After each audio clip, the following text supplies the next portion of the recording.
everybody, welcome to my channel. Today I have a very special guest for you. She is not only an amazing woman, but she is also an energy healer and coach. She specializes in inner child healing and womb healing. So please welcome Rosey. Hello, my loves. All right, so let's start off with basically what you do. Tell me all about the work that you're doing. I am a womb healer and an energy healer. I specialize in inner child healing and womb healing. If you've heard of Reiki before, that's basically what I do. Reiki is a form of energy healing where you hover your hands over, around someone's body and someone's field to tap into their energy and basically to manipulate their energy, right? To help shift and change blocked energy within their field. Inner child healing and womb healing, how that's different than just like an overall Reiki session that you may go to and you may come out and just kind of feel like, oh, my chakras are balanced. What I do is a little bit more intense. I really go into past timelines where there has been trauma from childhood and trauma from sexual experiences, whether that was in childhood or later in life, or sexual traumatic experiences. And what we do is we shift and change that timeline. We allow the emotions that were stored in that moment of that trauma to be released from your field. Because when we go through traumatic events, our body stores dense emotions such as fear, shock, fright, emotions of feeling abandoned, alone, like we're not good enough, things like that. And if we don't have the tools to process those emotions within that moment, which we usually don't, especially as a child, we're not taught how to process our emotions, then we hold it in our field as a defense mechanism. We can eventually process that when it's the right time, when we have the right tools. And so the tool I use is energy healing. It reminds me a lot of things that you learn in feng shui that also apply to your body. Like feng shui isn't just about a space, like your vessel is also your space. So chi is the energy and it can just get blocked. Like you can have energy get blocked up in your closet, just like you can have it get blocked up in your womb. Totally. You can have energy get blocked up in a shoulder or even in your upper chakras. So the only way to really get that out is to heal it and dive in and have an expert like Rosey to help you with that. Totally, I love that. That's a beautiful way to explain it. Yeah. Pretend I'm a client. What would happen in a session? What would I experience? I'm also a certified holistic life coach. So I mix energy healing with life coaching. I think it's really important to mix the conscious mind with the subconscious mind, right? So my clients will come in and they'll say, you know, I'm having a hard time setting boundaries, or I'm people pleasing, or I've been single for 5 years and I can't get myself to be in a relationship, or I'm codependent and I can't get out of a relationship, or I'm always in a relationship. Those are some of the common things that I experience with my clients.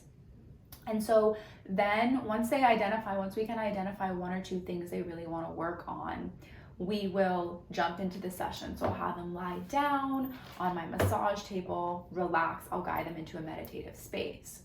Now, if I'm doing a virtual session, which I do pretty much 50% virtual, 50% in my office space in Tampa, then it will be very similar. They'll just relax on their couch or bed.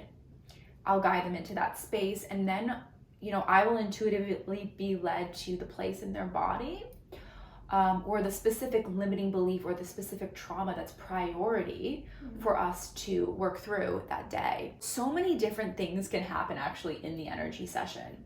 Sometimes we go back to those timelines and we remake a scenario. So I'll guide them through like a made up scenario of what really we want the body to remember happened instead of that traumatic sexual experience or something like that. I also move through cord cutting. If they need to cut cords with a parent, somebody at work, a past relationship, we will work on that. We'll go into the womb and we'll release stagnant energy from old partners. A lot of people don't even realize that they're holding on to partners from 10 years ago, 15 years ago. And because your body hasn't fully processed that experience, your womb's gonna hold on to that. It's gonna block you in creating intimacy going forward in your life. It will cause PMS, it will cause endometriosis, it will cause severe hormonal imbalances, specifically in the womb if you're holding on to past experiences. And one thing that I love to mention is that a lot of my clients do identify with having solidified sexual trauma, like a super traumatic experience. And then some of my clients are like, well, I didn't really have any intense experiences. Why do I have womb trauma? Mm-hmm. And the reality is that we are so blinded by what a healthy relationship with our womb is like, that even if we didn't have something severe happen, our womb is still holding dense energy from not having a relationship with our womb, not being respected and honored from our partner, us not respecting and honoring our womb, and all of that all builds up in the womb. So it doesn't necessarily have to be one traumatic event that you've had in your life. You still may be suffering from an imbalance in your womb. So I just want to make that clear. Mm-hmm. Then we will move through that session, go through whatever we need to, rewrite what we need to, release the limiting beliefs that we need to, cut the cords with the partners. And then we'll wrap up the session with intuitive homework. So your guides, my clients' guides, always give me homework that would help them embody what we just did in that session. So maybe a specific type of meditation they can do daily, connecting with a certain element, a certain affirmation that may work for them really well, something that they need to start doing or stop doing, right? They're all suggestions, of course. And then my clients take what resonates with them and they put that into action so that they can keep stepping forward in building that relationship with their inner child and with their womb. Excellent. So when you're working intuitively, mm-hmm. you mentioned like you'll be in contact with your clients' guides. Mm-hmm. What would you say your intuitive gift would be? Like, are you hearing them? Are you more clairaudient, or is it a feeling? Are you more clairsentient? Mm-hmm. How do you work with guides? Yeah, I am extremely gifted with clairsentient. I'm also a Cancer, so I'm a super, super sensitive person. So clairsentient is 100% it. I can feel within milliseconds where I need to go on somebody's body. Mm-hmm. It's not even a thought. It's literally my body, my hand will just move to that place. Mm-hmm. So clairsentient for sure. I'm also clairaudient, so I will hear their guides say things to me. I'm also clairvoyant, so I will see things. Those are my three strongest, but I definitely would say clairsentient is the strongest for me right now in my life. Cool. Yeah. You mentioned a little bit about how it differs from other energy healing, but could you give a little bit more details about what you feel the difference between Reiki energy would be versus what you're doing? Reiki energy is a specific frequency of energy that is channeled Japanese culture, and they use specific symbols. That's what I'm trained in, right? I have a certification as a master in Reiki, but a lot of people who get into Reiki then kind of intuitively form it to what their gifts are. And so what I realize is my gift is really in the rose energy. Not because of my name is Rose, it's like the rose lineage. So that goes back to Yeshua, that goes with, Mary Magdalene, Mother Mary, Goddess Isis. That's like the lineage of energy that I work with specifically. So I can call it Reiki energy healing, and I can call upon that energy within session, but I oftentimes call upon the rose energy or the Christ consciousness energy, you could call it. Mm-hmm. That's just my personal preference. There's so many different types of energy healing. It's kind of a broad term. It's kind of become this broad term. How I would describe the rose energy is, when you think about a rose, what do you think about? Sensuality, femininity, romance, sexuality, goddess, right? A priestess. So that's really the vibes that I play with my clients. Would you say that your work is mainly for women, or have you had any male clients? Well, I actually work with a good amount of male clients. I really specifically feel called to women clients, and I really resonate with women. But I also know that men respond well to my energy, and it takes a certain type of woman for a man to feel safe enough to open up around sexuality in their specifically inner child wounds, because a lot of men have mother wounds and wounded feminine. Yeah, they have that wounded feminine, and so it really takes a woman holding a certain type of energy for them to feel safe enough to do that healing. And I found that a lot of men do feel comfortable enough to open up with me, which is so beautiful, to see a man open up, feel safe enough to open up about his trauma and his blockages. I'm open to, the people who feel called to me as the people I work with. So yes, definitely both.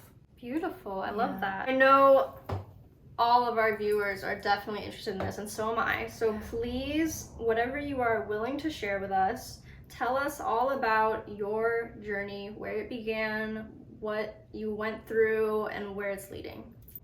I'm gonna start from when I started to really get into womb healing specifically. So this is after I had been into the law of attraction, and this is after I had, started my meditation journey and stuff like that. So I was really anchored into that. But I started to have a lot of suppressed sexual trauma memories coming up.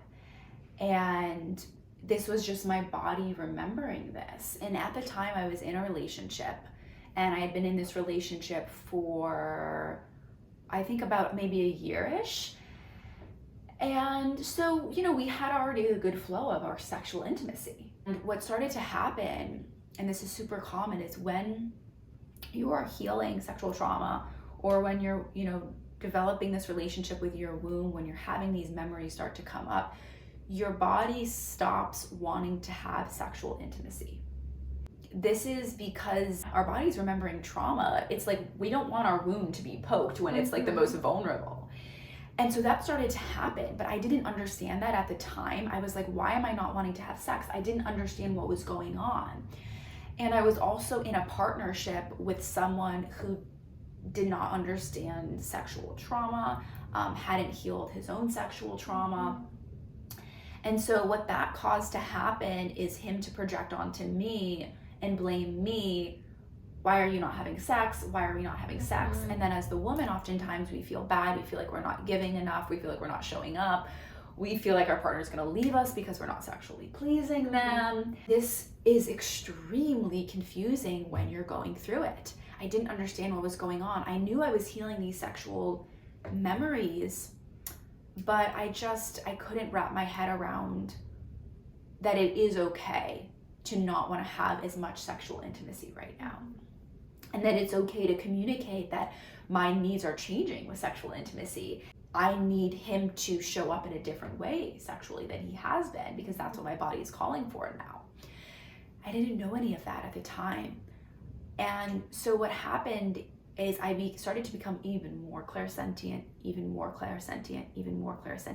which happens, our gifts become stronger when we heal our trauma, okay?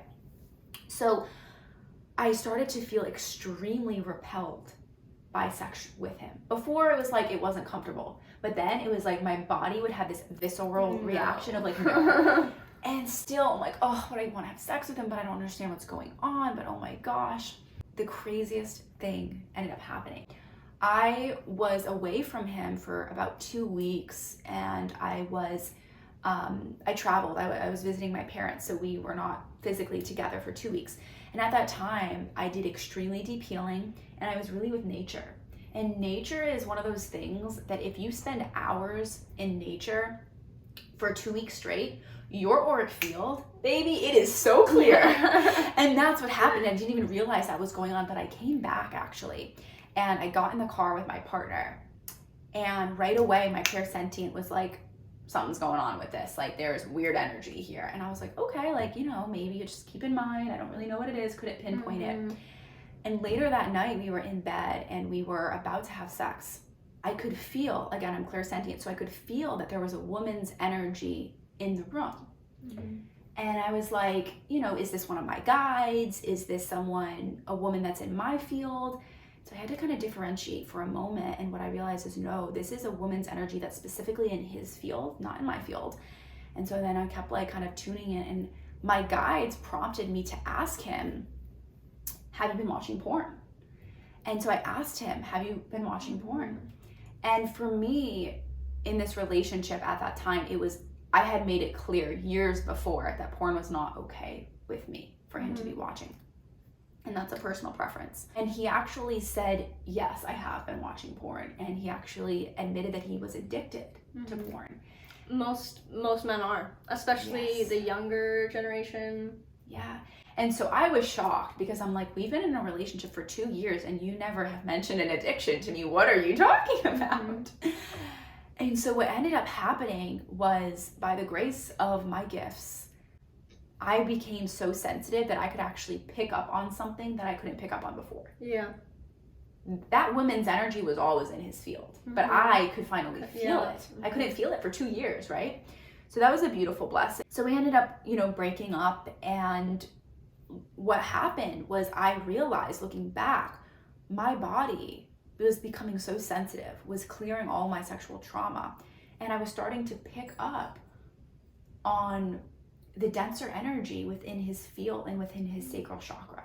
Because when you're watching porn, the energy is not pure. It's not based on sacred union energy. It's based on really 3D energy. It's based on egotistical energy. It's based on fear. It's based on your past trauma often. It's like the polar opposite of Tantra. Yes. Yes, simply put, let's just say exactly. And so what was happening was his energy was containing all of this lower vibrational energy that wasn't supporting where I was going with my intimacy and with my relationship with my womb and what I was desiring in a partnership. And so I started to pick up on that, and I didn't have words for it. And a lot of the times when we're clairsentient, we don't have words for what we're feeling. And so if you are listening to this and you don't have words for what you're feeling, it's probably because you're clairsentient. After that relationship ended, I completely dived into another level of womb healing because I could, right? I had the space to dive into womb healing because I wasn't in partnership with someone who we were clashing, where I was trying to go. I think what so many people don't realize, and I preach this like day in, day out, is that regardless of if you're a man, a woman, sex is an energetic exchange. Yeah. Like on a scientific level of vibrations and molecules and all that, it is an energetic exchange. It's like taking the energy that you have, sometimes the energy that you don't even realize you have, like the stuff that's buried deep, and then taking their energy, even the stuff they're unconscious of, putting it in a pot, mixing it up, and then just giving it right back to you. And so most people will be like, why do I feel so awful in these certain ways? And it's like, who have you been having sex with? What is that person's energy like? Is it serving you? Is it hindering you? I think that's so important in womb healing, especially in today's day, and that's why what you're doing is so important, because our generation is kind of blind because we've been so forced into sexual liberation and sexual rebellion that we're like, yes, we can have sex with whoever we want, like, woo! And it's like, you can, but what are the repercussions of this energetically to, your soul and your spirit? Yeah, thank you for mentioning that. Yeah. That's so important. Yeah.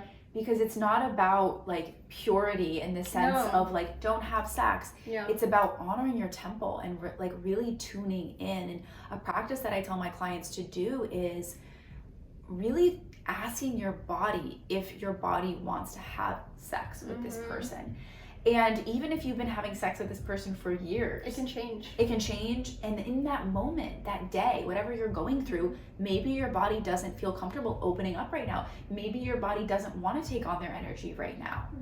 And it's not just like, well, I've been having sex with this person for 2 years. Why would my body all of a sudden not want to have sex with them? And it's well, tune in and ask, So try to do that if that resonates with you, is tune into your body before and really feel how far does my body want to go with this? Does my body want to have intercourse? Is my body okay with doing something a little bit less than intercourse? What feels safe and what feels of the highest good for my body in this moment? Is there any message you would have to your audience, whether it be your future clients or just the people watching this? Let me take a moment to tune into that.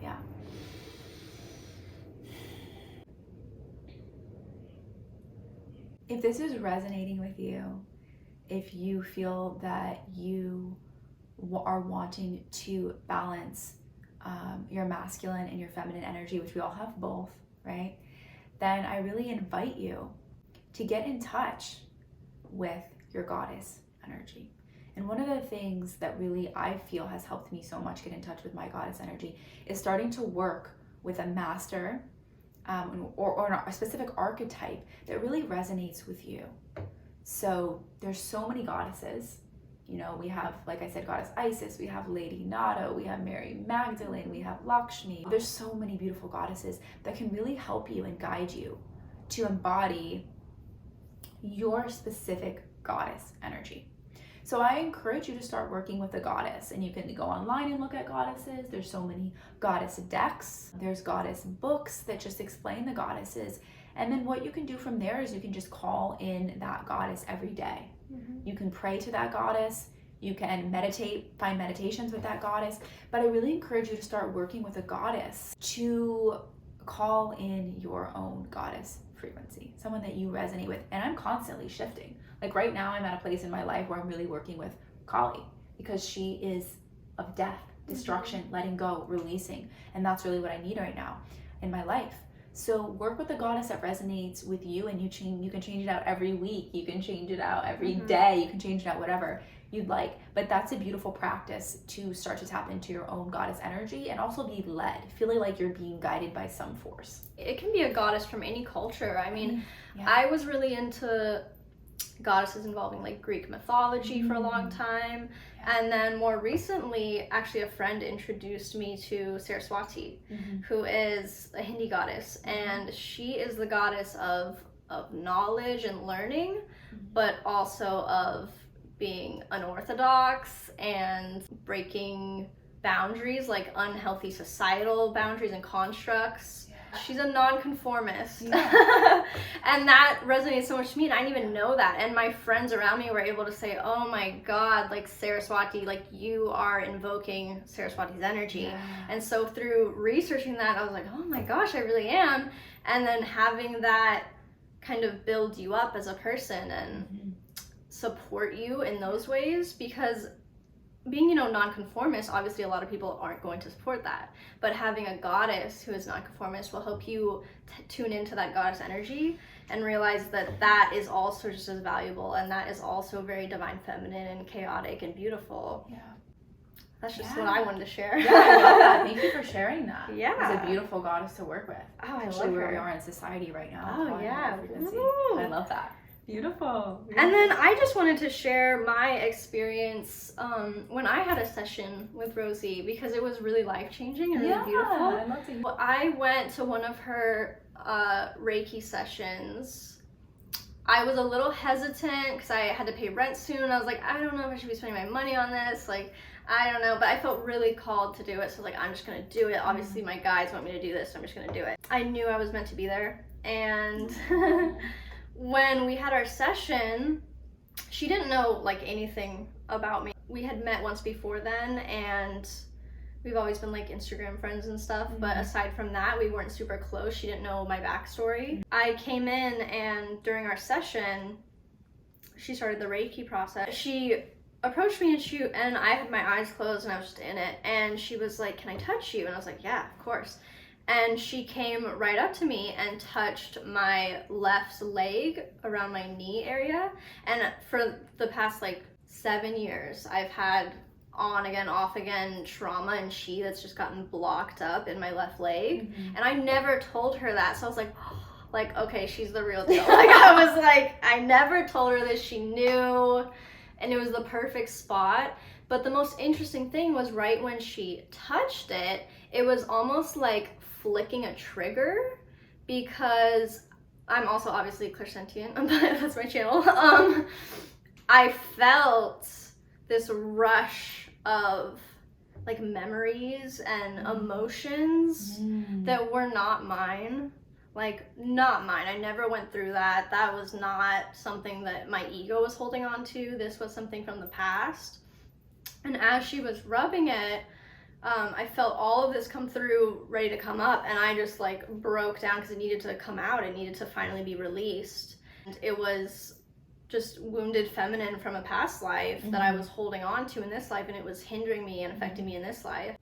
Even though that was just one session, it was definitely really big for me, and I really obviously I remember it like it was yesterday. It was just amazing. So ever since I've been recommending her to all my friends who need healing, and yeah, I just want to thank you so much for wanting to come and you know, so speak your welcome. truth and everything. Yeah, I'm so happy that session helps you so much. Yeah. And it's interesting because sometimes past life stuff comes up. And it's that type of thing that I don't call myself like a past life energy healer because we never know what needs to come up. In that situation, it was past life stuff. But that also paralleled this current life, which it always does. There's always parallels. That's why it comes up. It wouldn't come up if there wasn't parallels or if it wasn't going to serve you in this life. But yeah, we never know. Sometimes past life stuff, sometimes inner child stuff, sometimes ancestral stuff, sometimes womb stuff. So that's why it's just like intuitively, what is the priority right now? So I'm so happy that helped you so much. Yeah, definitely. Yeah, so beautiful. And thank you for having me on today. Thank you everybody for watching. If you feel called to connect with me more, I would absolutely love to connect with you. Let me know that you watched this video. You can follow me on Instagram at healedbytherose. And you can check out my website, www.healedbytherose.com. And I would love to hear if you watch this video and what your biggest takeaway from it was. Drop your comments and any thoughts or anything that came up for you. Drop that all in the comments. Speak your truth. Any questions you have, you're totally welcome. And maybe she'll come in and answer some questions too if you comment. I'll list all of her information in the caption. Like, comment, subscribe, share. Thank you so much for watching. Thank you, love. Bye.